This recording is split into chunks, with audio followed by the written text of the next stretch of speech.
Hello বন্ধুগণ, ২ শালিক আজকের পর্বে দেখতে পারবেন সমতা যে নকল আঁখি তা ধরা খেয়ে গেল ঝিলিকের কাছে। লাইক দিয়ে বিস্তারিত জানতে থাকুন।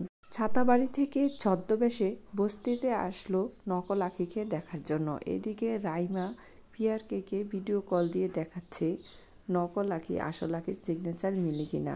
তখন রাইমা নকল আঁখিকে আসল আঁখির সিগনেচার শিখিয়ে দিয়েছে। যখন দুই আঁখির সিগনেচার এক হলো তখন আঁখি কান্না করতে লাগলো।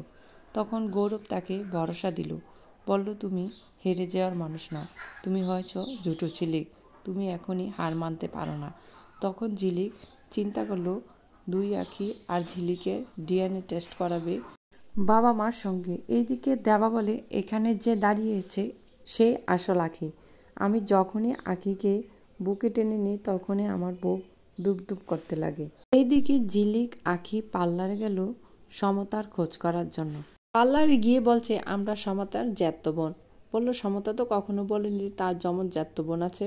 তখন বললো, আমরা চাচাতো জ্যাঠতো বোন, আমরা কাজ করিয়ে নিই, সমতা আসলে পেমেন্ট দিয়ে যাবে। তখন পার্লারের মহিলা বলল, সমতা কোথায় গিয়েছে? ঝিলিক বলে, আপনারা নাকি সমতাকে পাঠিয়েছেন বোম্বাইয়ের বউ সাজানোর কাজে।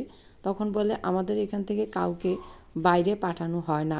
তখন ঝিলিক বুঝতে পেরেছে যে এই নকল আঁখি সমতাই।